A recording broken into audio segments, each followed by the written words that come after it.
Really great video on Nietzsche and the shadow.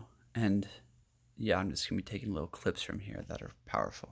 Because Europeans for centuries, under the guidance of this civilization have been executing these men with very strong snakes coiled up in their soul. These are the most violent men in society. And the problem is that this conception of evil was focused on the violent men who were also the most high testosterone men, the most arrogant men, the most lawless, the most excessful, the ones that are hardest to tame. And so this is his really freaky premonition, is that in essence, our judgment has been slowly weakening the masculinity of our race. The church and like our value system has literally been suppressing and making people submissive or suppressing their instincts and essentially like weakening potential higher men. Like basically like creating this like common equality, not people who are like really strong or really great. You know, it's this like So one thing, weakening philosophy. and the reason why that is wrong. Wow, what he says right here is so spot on. What to worship. Maybe not Christianity, but the way we have organized our society around the set of ideas of Christianity. Think of Christianity. What's the core of it? The tragedy of killing Jesus. It's such a sad story. It's like you have God and you murder him, and it's so heavy. Watch The Passion of the Christ. It's this really emotional and moving experience. And Nietzsche is fundamentally trying to get your head out of that and saying, the way we don't, there's another way of looking at things, the comic way, the strong way, the light way, and you need to get there by being strong, by being great, and you need to get there by worshiping greatness and excellence. You need to be more of a boyo, is what he's essentially. You need to be more of a hero right now, and like shirk the spirit of gravity, shirk the spirit of subservience, and let your wild will rise free. Right?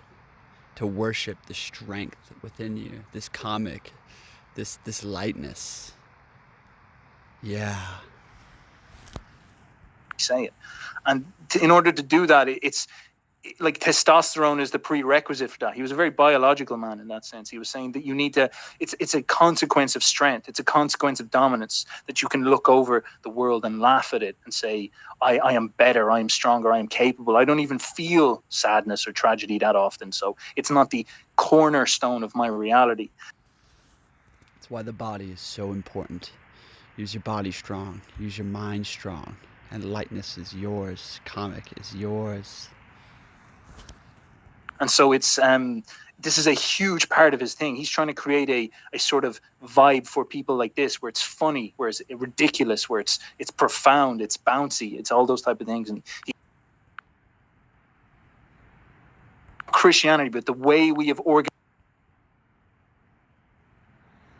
in madness. And to me also, who appreciates life, the butterflies and soap bubbles and whatever is like them amongst us seems most to enjoy happiness. To see these light, foolish, pretty, lively little sprites flit about that move Zarathustra and saves her love only for the warrior. Right Be here. exalted. He who climbs on the highest mountains laughs at all tragic plays and tragic realities. Careless, mocking, forceful. That's how wisdom wants us, because she is a woman and saves her love only for the warrior. You tell me life is hard to bear, but for what purpose should you have your pride in the morning and your resignation in the evening? Life is hard to bear, but do not affect to be so delicate. We are all of us fine sumpter asses and she asses. What have we in common with the rosebud, which That was so good. exaltation, and I look downwards because I am exalted? Who among you can at the same time laugh and be exalted? He who climbs on the highest mountains because it's for itself goblins. It wants to atmosphere rare and pure, danger near, and the spirit full of a joyful wickedness. Thus are things well matched. I want to have goblins around me, for I am courageous, the courage which scares away ghosts. creates for itself goblins. It wants to laugh. Wow. Blood is what he says. It's like, what Writing in blood. This is so good.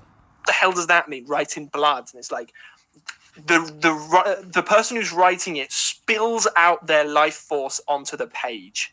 Something like that. So there's electricity there, there's fire there, there's vitality there, and it's spilled out. That's the only thing that's worthwhile reading. Everything else is trash. So like Kant, for example,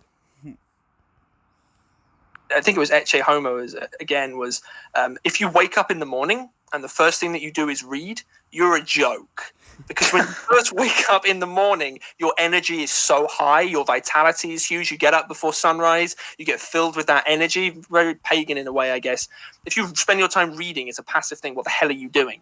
It's a complete joke. He thought reading was not a virtue. He thought it was a pointless fecking thing unless you used it as a tool with which you could take this person's blood that spilled out on the page, the best possible writers, and you absorbed it into yourself. And in his words, you dance with it. You take what's there and you actually put it into your own life in a fearless manner.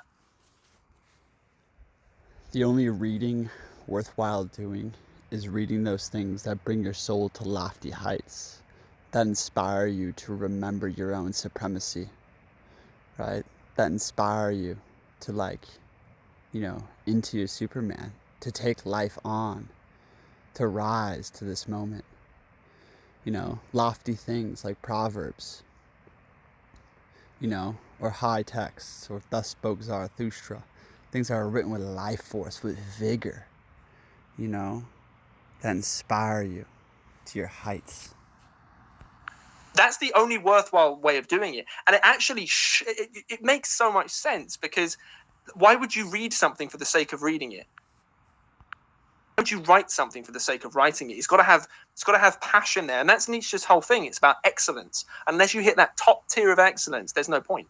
There's no point in doing anything.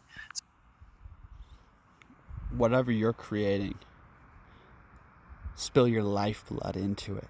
Fill it with your vitality, your vigor, your energy. Fuck the critics. Be bold. Be excellent. That's what Nietzsche's saying here.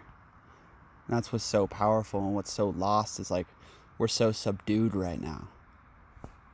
You're so subdued to your own self.